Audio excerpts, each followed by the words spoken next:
아무리 유익한 책이라도 그 절반은 독자 자신이 만든다. 내 인생의 기적은 한 권의 책에서 시작되었다. 본문 69쪽. 오늘은 독서법에 관련된 책을 두 권 가지고 왔는데요. 첫 번째 책은 내 인생의 기적은 한 권의 책에서 시작되었다. 두 번째 책은 쾌락 독서입니다. 제가 이 두 권을 선정한 이유가 있습니다. 우리가 책을 읽기만 하는 바보가 되지 않기 위해서는 책을 어떻게 읽어야 하는지에 대한 제대로 된 독서법을 알아야 하고, 그리고 또 책을 꾸준히 읽기 위해서는 본능에 충실한 나의 즐거움을 위한 책 읽기도 함께 병행해야 합니다. 어느 한 곳에 치우치지 않는 양적인 독서와 질적인 독서의 균형을 잘 맞춰 나가는 것이 필요합니다. 그래서 이 두 권을 선정했는데요. 먼저 첫 번째 책, 내 인생의 기적은 한 권의 책에서 시작되었다. 소개부터 하겠습니다. 먼저 저자 소개부터 할게요. 저자 김병완, 삼성전자에서 10년 이상 연구원으로 재직했다. 그러던 어느 날 문득 깨달음을 얻어 거액의 연봉을 포기하고 3년 동안 도서관에서 거의 칩거하다시피 책만 읽게 된다. 당시 읽은 책은 무려 1만 권에 달했고 3년 만권 독서, 3년 50권 출간을 하면서 도서관에서 기적을 만난 남자라는 호칭까지 얻게 되었다. 지금은 한국 퀀텀 리딩 센터를 설립하여 작가가 되고자 하는 사람들의 꿈을 이루어주는 저자되기 프로젝트와 독서 스킬 향상 프로그램인 독서혁명 프로젝트를 통해 한국 사회의 독서 문화를 한 단계 높이는 데 일조하고 있다. 시중에 독서법 관련 책들이 많이 나와 있어요. 독서법 관련 책들은 서로 비슷한 내용을 공유하고 있는데요. 그 중에서도 제가 이 책을 고른 이유가 있습니다. 이 책의 저자는 자신의 경험을 이 책에 고스란히 잘 담았어요. 그리고 책을 보시면 아시겠지만 내용이 간결하고 독서법에 관련된 핵심 내용을 굉장히 잘 전달하고 있습니다. 그리고 이 책의 저자는 독서에 대한 열정과 의욕이 정말 어마어마하세요. 그래서 독자들에게 그 의욕과 열정을 잘 불어넣어 줄 수 있는 책이라서 골라봤습니다.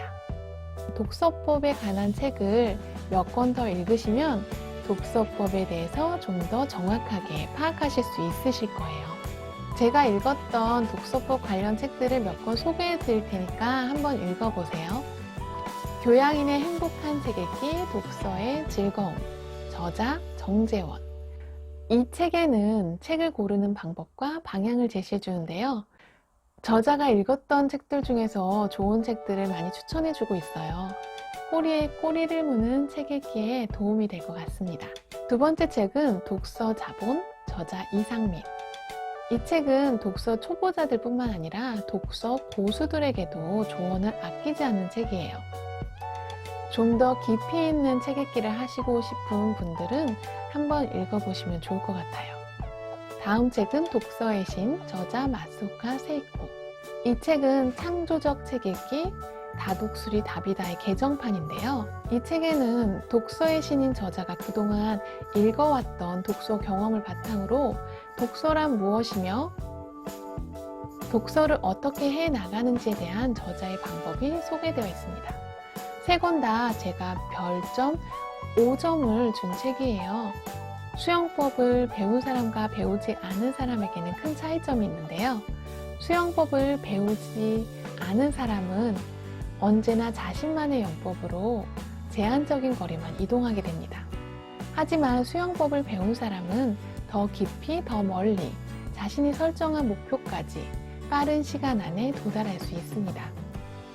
이 책의 저자가 조언하는 독서법 중에서 초보자들이 명심해야 될 것들을 3가지를 제가 추려보았습니다. 첫 번째, 무조건 많이 읽기보다는 천천히 읽기. 우리의 목표가 1일 1독이지만 이것은 책 읽기를 습관하기 위한 강제 시행법이라고 생각하시면 돼요. 1일 1독은 아니더라도 하루에 100쪽, 200쪽은 꾸준히 읽되 항상 중심은 천천히 읽기, 사유하면서 읽기에 두셨으면 좋겠어요. 두 번째, 책 읽기 전에 목적 갖고 읽기. 우리가 책을 읽기 전에 이 책에서 기대할 수 있는 건 무엇일까? 내가 이 책에서 무엇을 얻을 수 있을까?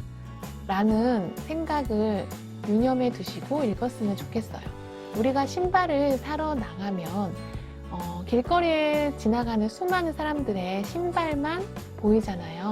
평소에는 눈에 잘 띄지 않았던 물건들이 그것만 집중해서 보게 되는 것이 바로 선택적 주의입니다. 목표를 정하고 읽으면 훨씬 잘 보이고 잘 기억하게 됩니다. 책을 읽으면서 다른 사람에게 이 책의 내용을 정리해서 설명한다면 어떻게 설명할 수 있을까? 라는 생각을 하시면서 읽으시길 바라요. 세 번째, 사유하고 글로 써보기. 우리가 책을 읽기만 하면 읽기만 하는 바보가 될 수 있습니다. 글로 쓰면서 자연스럽게 그 책의 내용을 정리하게 되고 깊이 생각할 시간을 갖게 됩니다. 책을 제대로 읽은 사람과 무작정 읽은 사람은 어떤 문제가 주어졌을 때 금세 구분된다. 문제 앞에서 허둥대며 수선만 떤다면 여태까지 그의 독서는 죽은 독서다. 상황 속에서 비로소 위력을 발휘해야 제대로 한 독서다. 허균. 내 인생의 기적은 한 권의 책에서 시작되었다. 본문 174쪽. 독서법을 어느 정도 파악하셨다면 이제 책 읽기 굳히기로 들어가야 되는데요. 즐거운 책 읽기로 한번 다져볼까요? 두 번째 책 쾌락 독서를 고른 이유는 바로 재미입니다. 이 책의 저자부터 한번 살펴볼게요. 저자 문유석, 현 서울중앙지법 부장판사.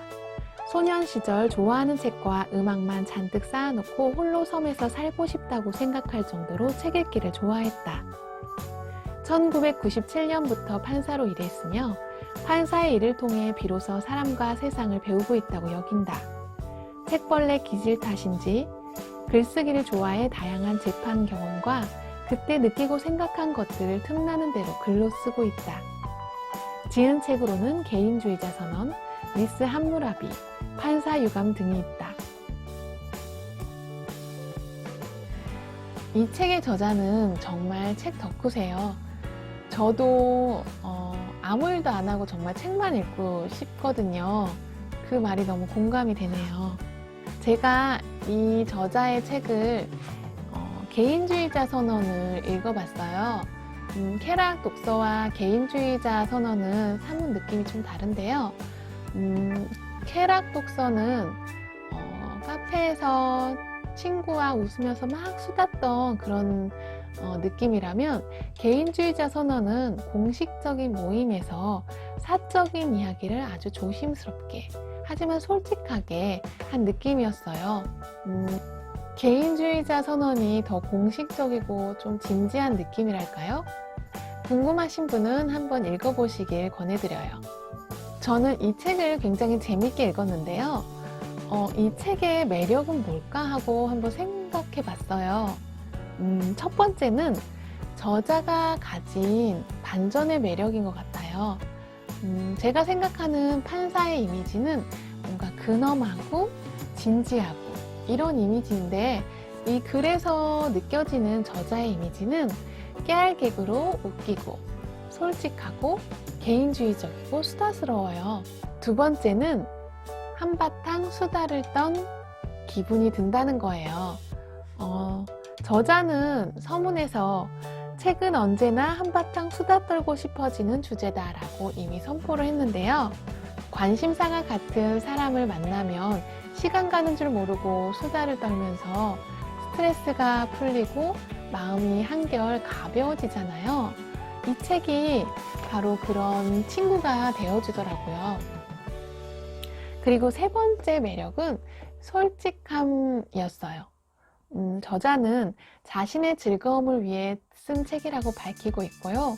저자가 사춘기 시절 책을 선정한 기준이 야한 장면 유무라고 당당히 밝히고 있습니다. 저자는 자신만의 책을 선정하는 방법을 공개해 주셨는데요. 일명 짜샤이 이론입니다. 짜샤이 이론이란 짜장면 집의 짜샤이가 맛있으면 다른 음식도 모두 맛있다라는 이론을 책에 적용한 것입니다. 여기서 책의 짜샤이는 바로 문체라고 하는데요. 문체가 마음에 드는 글은 저자는 어떤 책이든지 재미있게 읽을 수 있다고 하네요. 저자가 좋아하는 문체는 어떤 것일까? 책에 나와 있는데 한번 읽어봐 드릴게요. 책을 덮고 내 취향의 글이란 뭘까 생각해봤다. 어깨에 힘 빼고 느긋하게 쓴 글. 하지만 한 문단에 적어도 한 가지 악센트는 있는 글. 너무 열심히 쓰려고 애쓰지 않았는데 잘 쓴 글. 객과보다는 고양이과의 글. 시큰둥한 글. 천연덕스러운 깨알 개그로 킥킥대게 만드는 글. 이쁘게 쓰려고 애쓰지 않았는데 촌스럽지도 않은 글. 간결하고 솔직하고 위트 있고 지적이되 과시적이지 않으며 적당히 시니컬한 글. 쾌락 독서 본문 54쪽. 이 글을 읽고 나니 저에게도 떠오르는 작가가 한 분 계시는데요. 바로 김영하 작가입니다. 제가 왜 김영하 작가의 글을 좋아하는지 이제야 알겠네요. 저자는 지식인의 글 또한 비판을 서슴지 않으셨는데요. 한번 읽어봐 드릴게요. 지식인들의 글에는 독자가 쉽게 접근하지 못하게 하는 삼엄한 차단 장치들이 있다. 그들은 같은 말도 보통 사람들과 다르게 하려 애쓴다. 그들의 글은 마치 비슷한 관 속에 누워있는 귀족의 시신들처럼 우아하게 죽어있다. 쾌락 독서 본문 73쪽.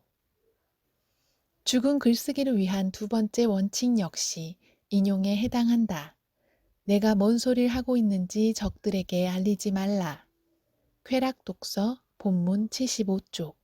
이 책의 전체적인 내용은 저자가 읽었던 책들, 그리고 순정 만화, 슬램덩크, 요리가면, 그리고 들었던 음악, 비틀즈 음악, 그리고 좋아하는 작가, 시드니 셀던, 무라카미 하루키 등등 곳곳에 추억을 소환하는 아날로그 문화들이 보물찾기처럼 잘 숨겨져 있습니다.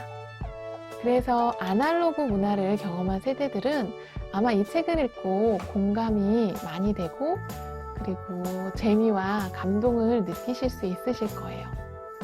이 책은 가볍게 읽어나갈 수 있는 책이에요. 솔직하고 또 솔직합니다. 저는 밤에 잠깐 읽고 자려다가 덮지 못하고 새벽까지 읽었는데요. 그만큼 재미있게 읽은 책이에요. 마지막 장은 다소 좀 무겁고 진지한데요. 너무 솔직하게 쓴 것을 염려해서 마지막에 무게감을 좀 둔 것 같기도 하고 아니면 저자가 진정으로 강조하고 싶은 말, 하고 싶은 말들을 마지막 장에 살포시 얹은 느낌도 들었어요. 하지만 전체적인 분위기는 솔직하고 위트가 있고 재미있습니다. 독서법 관련 책과 즐거운 책 읽기를 병행해서 균형 있게 읽어나가다 보면 어느새 머릿속 누런들이 책 읽는 누런들을 확장하기 시작합니다. 매일 운동을 하면 근육이 형성되듯이 우리가 매일 책 읽기를 하면 뇌에 독해 근육이 생겨서 책 읽기가 어렵지 않게 됩니다. 두 권 모두 쉽게 읽히는 책이에요. 초보자들은 반드시 무조건 재미있고 페이지가 술술술 넘어가는 책으로 골라 읽으시길 바래요. 독서를 하고자 하는 의욕이 빵빵해져야 오늘도 역시 책 읽기를, 아무리 피곤해도 내일도 역시 책 읽기를 습관할 수 있습니다. 추 1kg을 들다가 2kg을 들게 되면 추가된 1kg의 무게를 완전히 체감할 수 있습니다. 하지만 20kg을 들다가 1kg이 추가되면 추가된 무게를 느끼실 수 없는데요. 평소 책을 잘 읽지 않으신 분이라면 지금부터라도 꾸준히 책을 읽기 시작하시면 책 읽기를 조금만 해도 변화를 분명하게 느끼실 수 있으실 거예요. 다음 영상에서는 걷기와 달리기를 통해 삶을 들여다보는 에세이를 소개해 드리겠습니다. 매일매일 책 읽고 계신가요? 책을 읽고 난 후에 반드시 개인 SNS에 서평을 올려보세요. 여러분의 책 읽기를 언제나 응원하겠습니다. 그럼 다음 주에 만나요. 안녕.